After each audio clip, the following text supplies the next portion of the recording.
ukulele is a guitar. Um, I'm Tommaso. Signora is my title. I have been introduced on class lists as Lord Signore, which is amusing the first 6 times it happens. I should just go by Lord and be done with it, but for some reason I want to be Italian because heralds can all speak Italian. So, what we're going to talk about, this is very much inspired by Drake Ironwood's class. My guitar's persona is a lute. And that's kind of an interesting thing to say because with a guitar is a much larger instrument than a lute. It's tuned lower, much louder. And some things that you can play on a lute are very impractical to play on a guitar because the neck is just so much longer on the guitar. All right, what's a guitar? Throw it out to the group. If you have an answer, give me an answer. What's a guitar in period?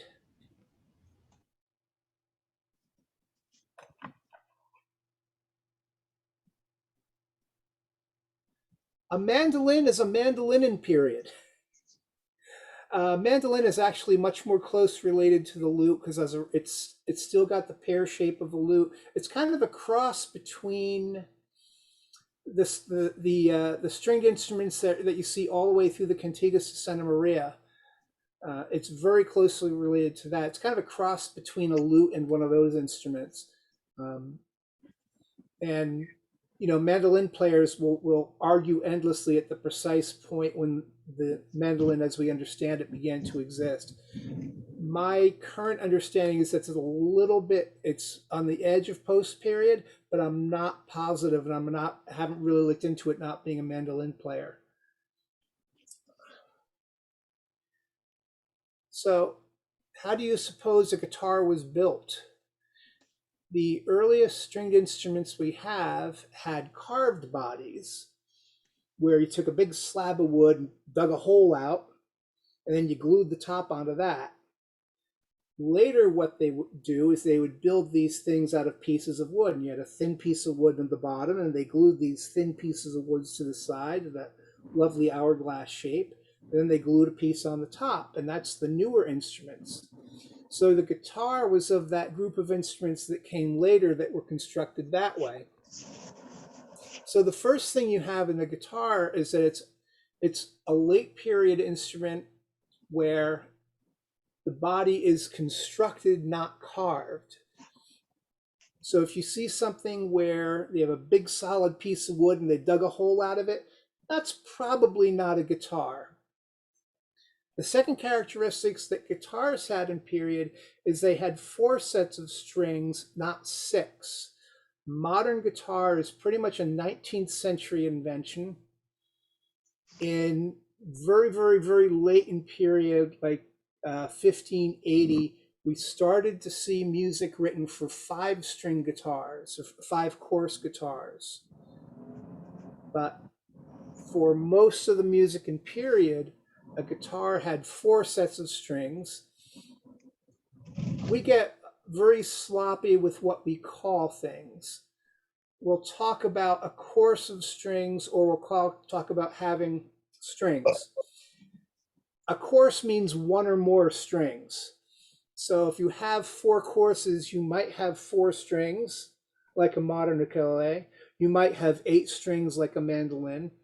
Most of the guitars that we have had 7 strings, where the lower strings were in pairs, and the bottom and the highest most string was a single. And you really have something that looked like this.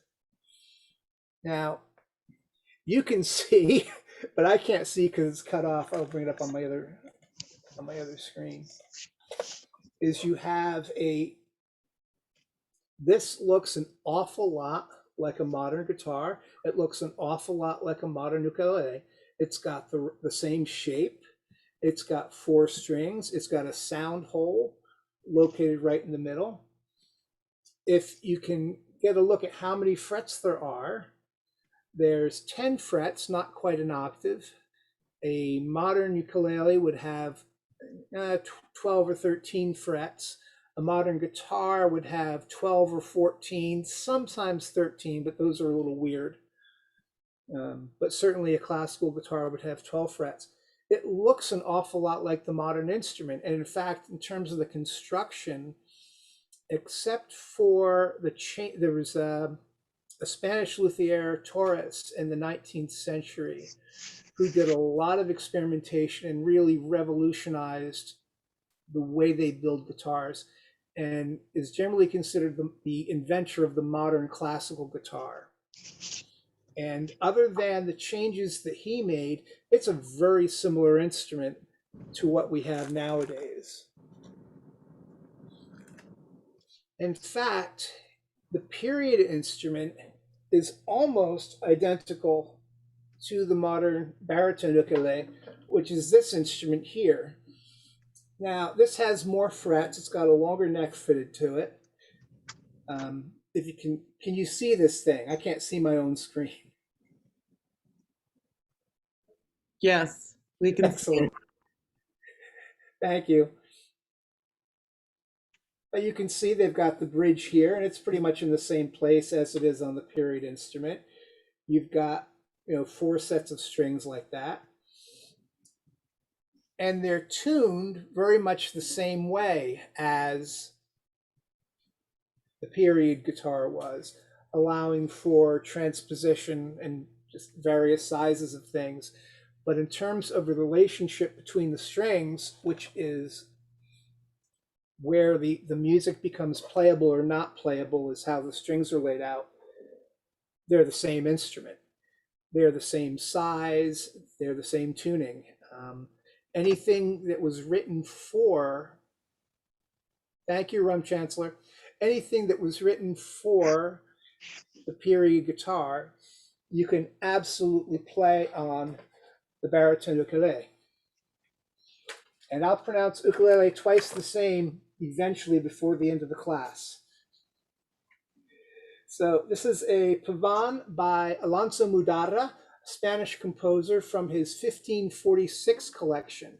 This is the earliest collection of containing guitar music. It contains some 300 vihuela pieces and 6 pieces for guitarra. And here it is.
So, other than learning how to play 16th century counterpart on the guitar that I'd never done before, that's very playable on the modern instrument.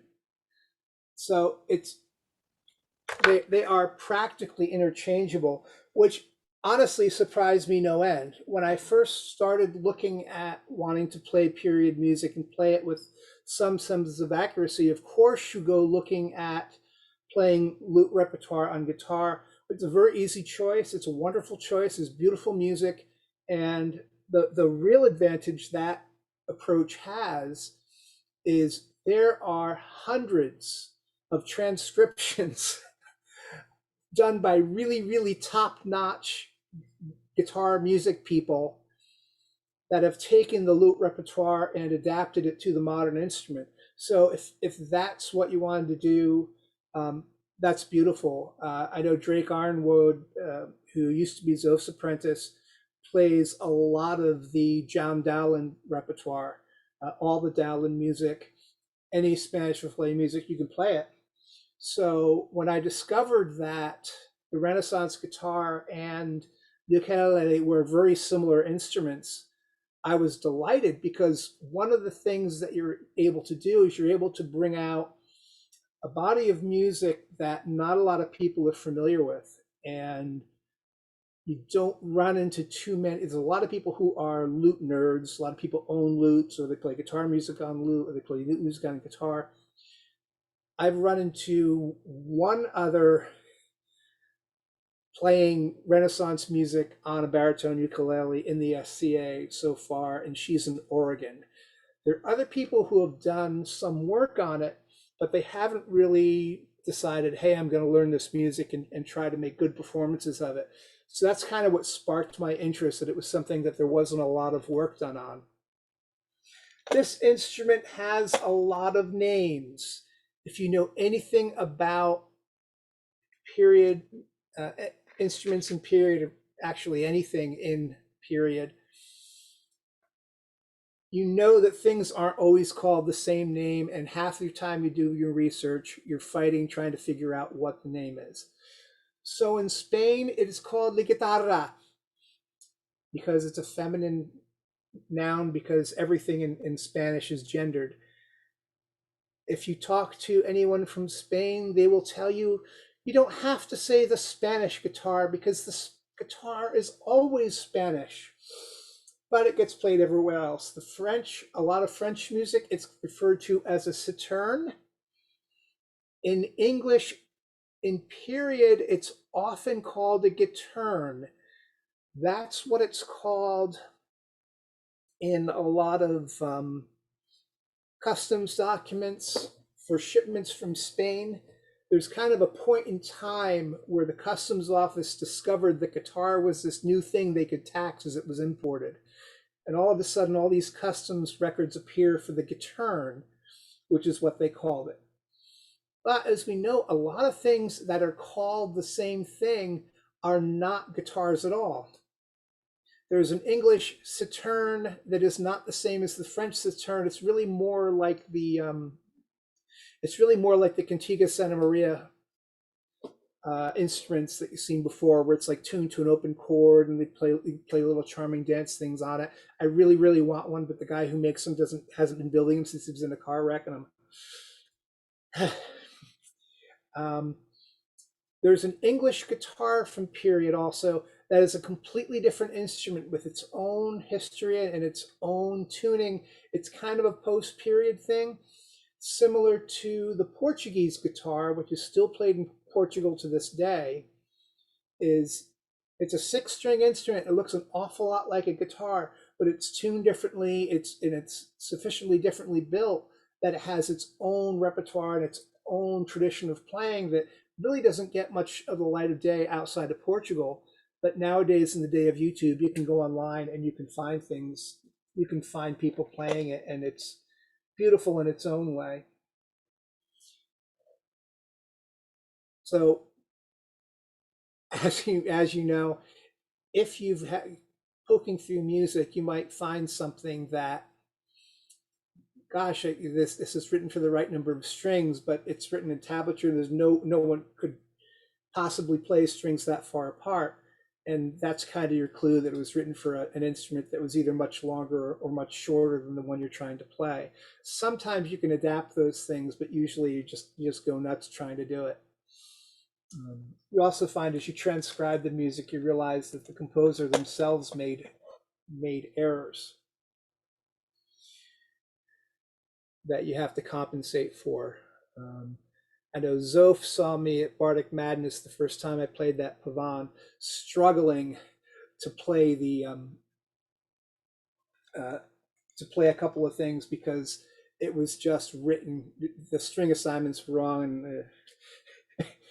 And so I learned it was about 6 months into it before I realized, when he adapted this thing to strings, he just didn't do it right. So how many courses of strings do we have? Well, as we mentioned before, the 5-string guitar appears late in period. There's a very early book in the 1600s that talks about playing chords on a 5-string guitar. So the instrument also became longer around that time. By the 19th century, guitars were being built pretty regularly. A guitar meant a strict string instrument, but that took all the way from the 300-400 years to get there. In the 19th century, Antonio Torres invented the modern bracing of classical guitars. So if you're in an A&S competition and you show up with either a modern guitar or ukulele, and I'll ask you what the differences are. One of the things that you should know is that in the 19th century, how they build these things changed so that the modern instrument is louder. The modern instrument has better bass response. The modern instrument does all these nice things that they didn't know how to do in the 15th century, because technology marches on. These little 4-stringed instruments have gone everywhere. The Portuguese love these things. In Portugal and Madeira, they have the instruments called either the machete or the cavaquinho. And it's this little instrument, 4 strings, the size of the soprano ukulele. It's tuned differently. But if you go to Portugal, or if you go to Hawaii and you dig through their archives and you find the very earliest books about how to play the ukulele, it's tuned to an open chord exactly the same way as the Madeiran instrument, because in the 19th century, Hawaii imported cowboys. They imported Portuguese cowboys because they wanted to learn how to raise cattle. And among those cowboys were luthiers who knew how to build these little tiny instruments. And that's how that little tiny instrument got to Hawaii. And then the Hawaiians took it and they modified it, made it out of the local wood, which is a hardwood. Usually guitars are made out of softwood. And that gives you the 19th century ukulele, which, as an aside, for a 19th century instrument, there's a lot of mysteries about ukulele. There's we know they were making the modern instrument around 1910. We know that the Portuguese got there around 1865. What happened in the middle? There's a bunch of different stories and no one's really sure. There's a bunch of instruments from Latin America. My favorite is the Brazilian quattro, another of those things that, yes, I want one, which is, again, pretty much this size with a slightly different tuning. What they did on the quattro is the 4 strings, the total range of the 4 strings is a lot closer. And what they think happened was when they got to the New World, they didn't have the technology available to build the wide range of strings that they would need. So what they did is this string, they dropped it an octave, so it was this pitch rather than this pitch. So down an octave.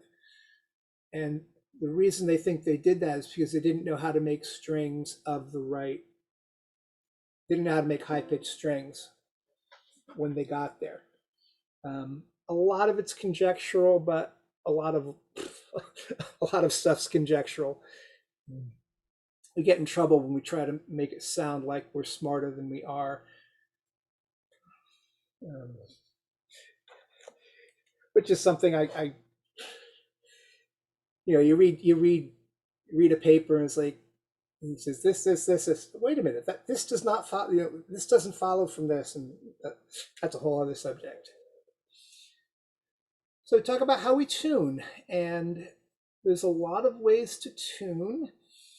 And this is one that Joni Mitchell actually seems to have stolen from viol players, which I knew because I taught this class and Dame Amelie was in the class and she said, "Oh, we viol players do that." So what they'll do is they start with the pitch. So in this tuning, we would start with G. And then we'd say, well, it's 5 frets to the next note. So instead of saying G, C, E, A, you would say G. You would say, well, it's 5 frets to there, so we go 5. It's 4 frets to there, so we go 4. It's 5 frets to there. That's useful. The reason that's useful is that any two tunings where the numbers are the same, you can play music on one instrument and play it on another instrument that had the same numbers. So, for example, that weird little pattern at the top, that's standard guitar tuning. And you'll see on the bottom how I say modern guitar players already know this. I'm not sure what one of my neighbors is doing, but it's that sound like someone banging. That's one of our neighbors. Where it says modern guitar players already know this. It's very common for guitar players to take this E and make it a D. Why do they do that? Well, maybe it suits their voice better, or maybe they want to play heavy metal, and it just got to tune it down so it sounds like doom and death and agony, or whatever. That's very, very common. This second one's interesting. That's modern ukulele tuning. Notice the first number is negative. So what we're doing is we're dropping the octave. We're doing exactly the opposite what they do on the quattro, is we're dropping that octave. I'm going to grab a regular ukulele for you for a sec. So here's the baritone. These are an octave apart, but this is the same note.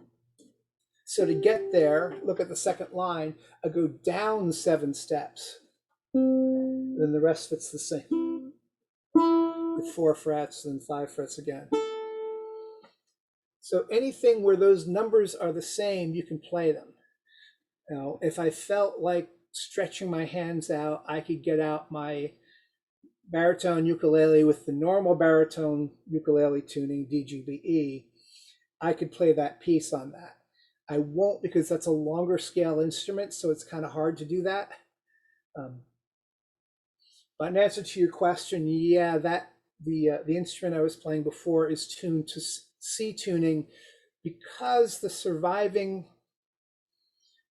music we have claims to be in C. Now that's a little bit of a misnomer because no one had a pitch pipe. Pitch pipe really hadn't been invented as a pitch pipe. You built a flute and that was your flute, and you could tweak the strings on your guitar or your harp to match the flute much more easily than the flute player could change. So you tuned to the flute player, but there wasn't anyone standing there with a frequency counter because they hadn't been invented yet.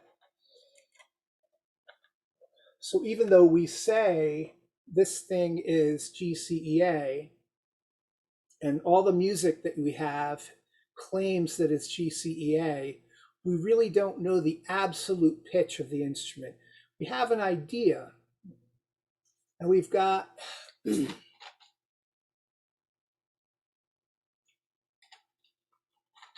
we have at least one surviving piece. I'm not sure the number, but I know there's at least one where it looks like it was written for the instrument we just played and then another instrument tuned a fourth lower.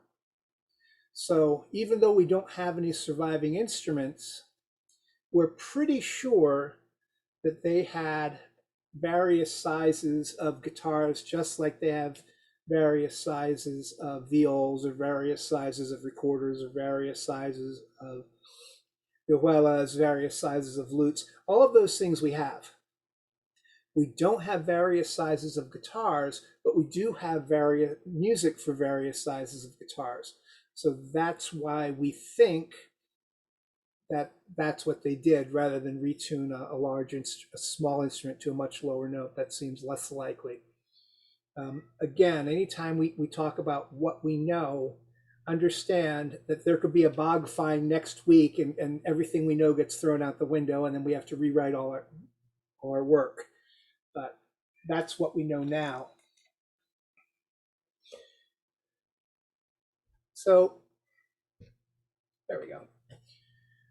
The baritone ukulele is very close in size to the, yes? Okay. It is very close in size to the surviving guitars. When we talk about the size of a fretted instrument, and to a lesser extent harps, what we're talking about is the length from the bearing point at the top of the strings right here to the bearing point at the bottom of the strings right there.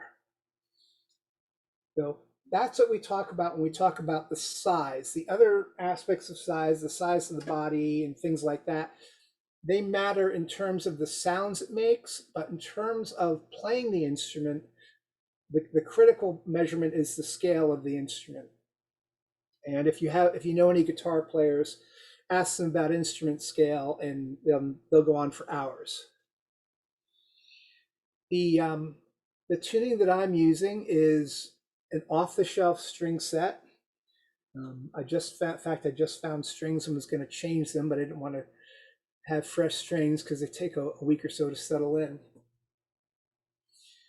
Surviving Music, I mentioned, has a larger instrument. We haven't found one. Since people nowadays tune a baritone ukulele to G, it could have worked, don't know. Just because of the string technology, we suspect it was a larger instrument. Can't prove it, haven't found it, but that's what we think.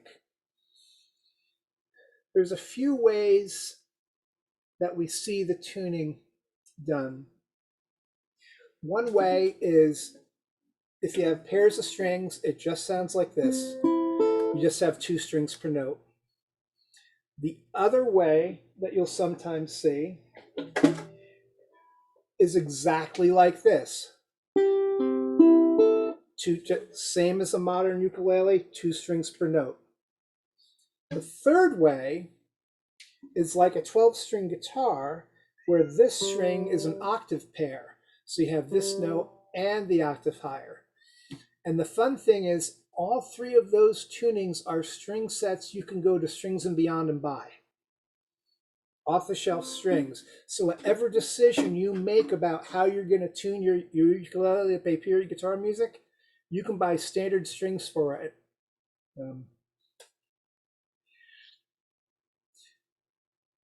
The other thing that you'll sometimes see, but you haven't seen run into any formal music for it, is when you just tune the instrument to an open chord. You just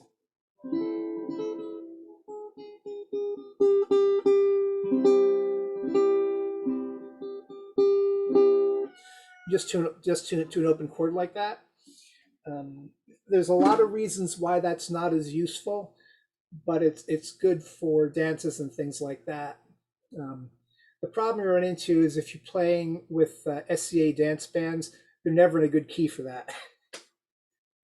Otherwise, I certainly would, because I do play in enough of those. You know,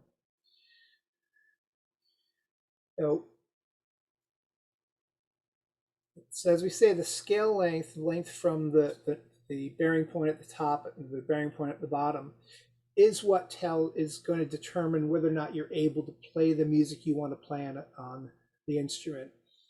If you a lute, for example, and the lute is exactly the same size as the vihuela, just the lute has a round back and the vihuela has a rectangular cross section like a guitar. And there's a lot of theories. My favorite theory is that they just didn't want to build any more round instruments once the Moors left. They were tired of the round instruments. They wanted a rectangle. That's a bit uncharitable. One thing is that the modern construction method is a way of sparing what can be very expensive wood. So one possible explanation for going to the flat panel rectangular size, it was just cheaper to build. And a lot of traditional Spanish guitars, particularly the flamenco guitars, are built as cheaply as possible. So that's something that they were doing in Spain in period compared to, say, France or Italy, where they would use incredibly expensive wood to build the instruments. From period up till now, they're always using much higher quality wood. So a lot of the things that are hallmarks of the flamenco and Portuguese styles are things that you get if you have a guitar that doesn't have a whole lot of sustain because it's made out of like cypress instead of being made out of spruce. When you're talking about the scale length, the lute anyway is a much shorter instrument, and the vihuela is the same size as the lute. You can play any of the Dowling stuff. You can play on a vihuela just like you can on a lute. But if you take that music to the guitar, all of a sudden you're going to realize that your fingers are not long enough because you have this thing that's written for an instrument where you're playing the first 3 or 4 frets. All of a sudden you're stretching like this, and your hand doesn't get any bigger. So that's something that's a challenge. Whereas with the ukulele, you're playing an instrument that's very close to the same size. So what that does for you is you can play nearly all of the music, give or take the obvious corrections you have to make if there's a bad string assignment or something. The music that survives is written as tablatures. And my transcriptions are out of the link in the class notes. So I'm not sure how visible this is, but it shows you, this is transcribed into modern notation, but it shows you what string you're playing as well as what fret you're playing on. And some of the transitions from the notated score to the tablatures, there's mistakes, but you fix them and hope for the best. But that makes the aspect of being able to play the instrument with a very similar size means that the music is going to be a lot more approachable than some of the lute stuff. And there's quite a lot of music around. What I played was from Alonso Mudara's Tres Libros, or 3 books of music in cipher, which means in tablature, for the vihuela and the guitarra. And at the end of Libro Uno, there are 6 pieces for guitar. The rest of the collection is for vihuela. We have Ibieras, I haven't found his stuff yet. It's up there on any of the public domain sites have it, but I haven't transcribed that. The Morlaix collection is going to be the next thing I look into because it's French, so it's going to be a very somewhat different style than what we're dealing with now. And he also published a lot of dance pieces, so it'll be some of the stuff that can be a little more fun to play. Anything to avoid having to play 3 voices on 4 strings, which is a little bit challenging. And then we have the Amat book, Juan Carlos Amat, The Spanish Guitar of 4 Strings. Now, that's an interesting book because that is the first book we have where he gave chord shapes. And what a modern guitar player would look at his stuff and say, oh yeah, bar chords.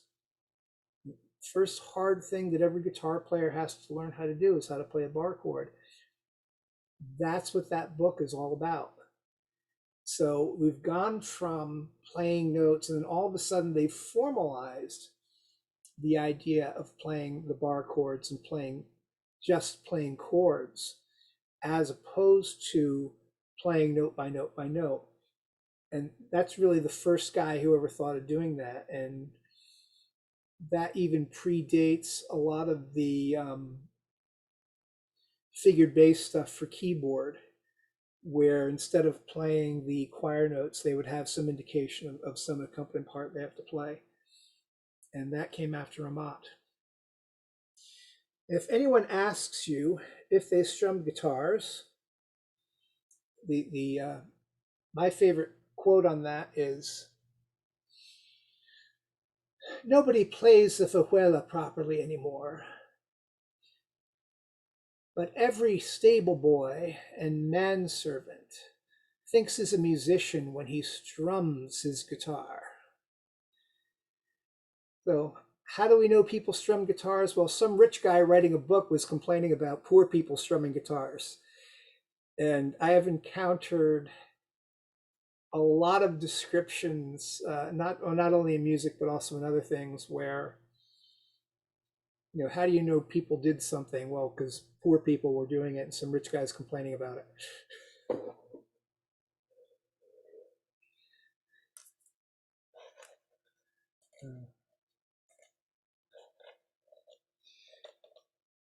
Now, someone's asking, well, why don't you just get a period guitar? Well, I could get you a ukulele for $100 and you could play all this music. And there's a lot of music. You spend the rest of your life learning that music. Or you can find a luthier who will happily build you one for $2,500 just as soon as you can afford that, and wait a year and a half. And honestly, I'd rather have you playing the music. If you win the lottery, by all means, get yourself a guitar, get yourself a vihuela, get yourself whatever you want. I want a pipe organ on a cart that I can take to events. That'd be awesome. But that's definitely a lottery winner kind of a thing.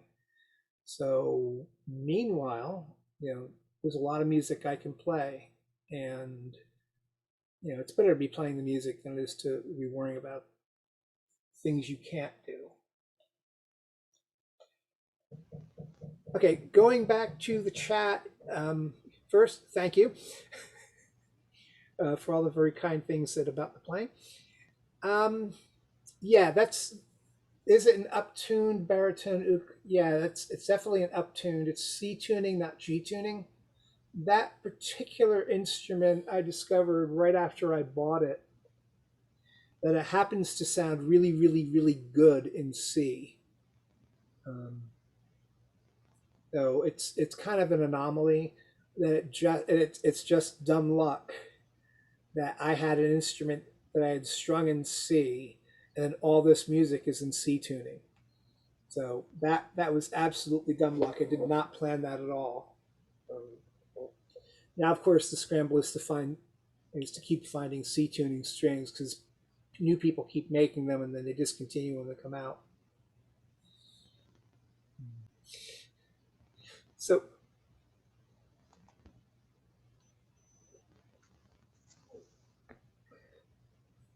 so what questions do you have for me? You're so far ahead of me that I don't even know enough to ask a cogent question, to be truthful. Okay, there is in the class notes, there's a link to PDF Minstrel, which is a guy in New Zealand, and he has hundreds of transcriptions going from preparatory preparatory grade through grade 4 and on through more advanced things. He has all the familiar Dallin pieces. He has a bunch of other pieces that you've heard, some of the dances, and he has them for regular ukulele, low G ukulele, and for baritone ukulele in G tuning. Any combination guitar, I think he has. So that's really an excellent website to get your feet wet in terms of learning how to deal with the tablatures and things like that. If you're already a pretty good tab reader, you can go to my transcriptions of the Mudara if you want to get into some of the stuff we've heard tonight. And those are nice because as I find mistakes, I keep correcting them. Whereas if you buy someone else's transcriptions, and if there's a mistake, you have to mark it up, and the next guy who buys it gets the same mistake. There's a wonderful book by Tony Mizzen called Lute to Uke, where he does a lot of the Dowling pieces, the Sharazula, that thing, the bear dance. It's a lot of fun little pieces, mostly fairly dance heavy. That's written for standard ukulele. That's yeah, that'll get your reading in pretty good shape, Mama Z.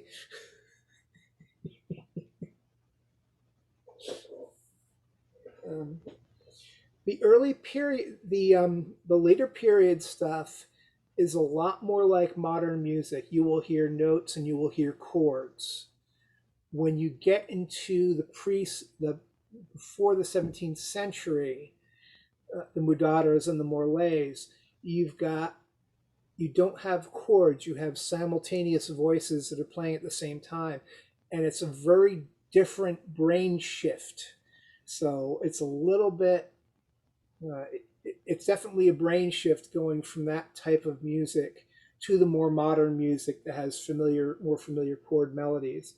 The pavan is actually a bit of that's kind of a transitional piece where the chords are definitely drawn from the old style scales and modes, but it's still very much a chord melody kind of a piece. There are other pieces that I don't dare I don't dare play in public yet, where you have three simultaneous lines going on at the same time, all doing their own thing. So that's a very different kind of a playing than anything you'll do on a modern guitar. Even some of the modern classical literature, you won't necessarily see any of that. So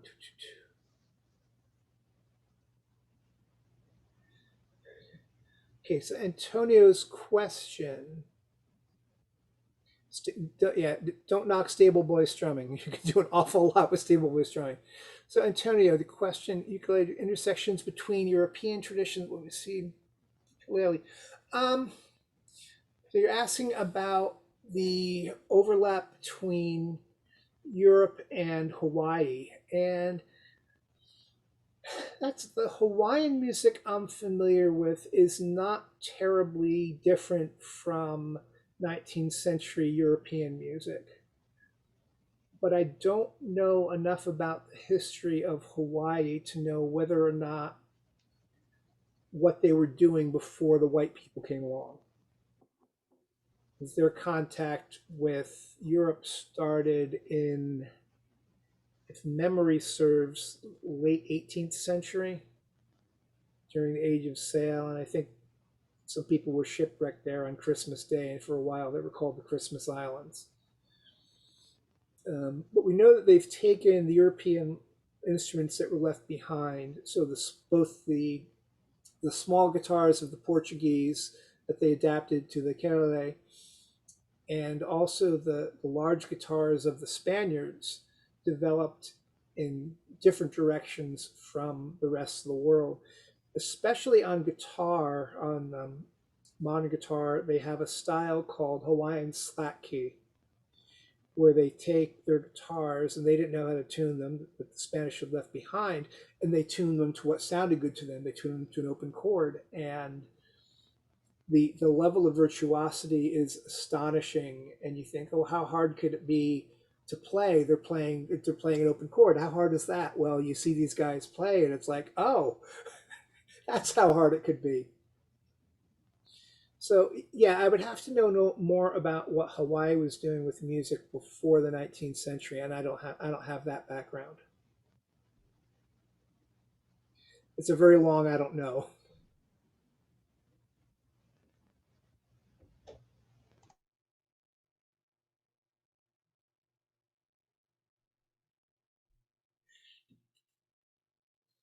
I'm always happy to tell you I don't know something. There's a lot I don't know.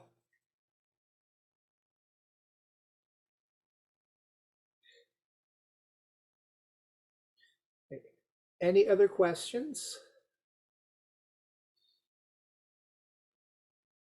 Okay. So now I have to give I'm obligated to give my Telecaster speech. If the instrument that you have is a Telecaster, I want to hear you playing period music on a Telecaster. I don't want you to think that you have to wait. Oh, I just bought this Telecaster, but I'm getting into the SCA. I have to buy this other instrument or rent a lute or something before I could. No, don't wait. Just take whatever instrument you have. You have a kazoo, you have a comb and a piece of wax paper, and learn the music, because I'd rather hear you playing the music on the wrong instrument than not playing the music, because you can really. First off, a lot of it's really accessible on any instrument. They weren't very specific about, oh, this is a violin song, or this is a record or something. No, that's very rare in period. The fact that we have stuff specifically written for viola and specifically written for guitar and specifically written for lute, that's late period. So anything that you have that you can make a sound on, learn the music you want to learn on it. And then, maybe, if 5 years later you can afford a great instrument, by all means buy a great instrument, but don't wait to learn the music. I see so many people who, in the online world, you see so many people, oh, I want to learn period music, but I can't afford a period instrument. No, learn the music. Learn the music now. I have never met the person who plays a period recorder or who plays a Dark Ages recorder. They all play post-period recorders. I play post-period recorder. Siri is the best recorder player I know. She only plays post-period recorders, but she's playing on the instrument that she has. And if someday she can afford a Renaissance recorder properly carved out of the right kind of the wood and the proper straight bore and all the complications that go with that, she'll play the heck out of it because she's a great recorder player. But she's playing in the dance with I don't know his SCA name, Albert Crawford, who did a lot of the Penzig transcriptions. No one's looking at a recorder funny; they're too busy dancing. So play the music you have on you want to learn. Play it on whatever instrument you've got, and learn the music, because it's beautiful music on any instrument. Thank you so much for coming.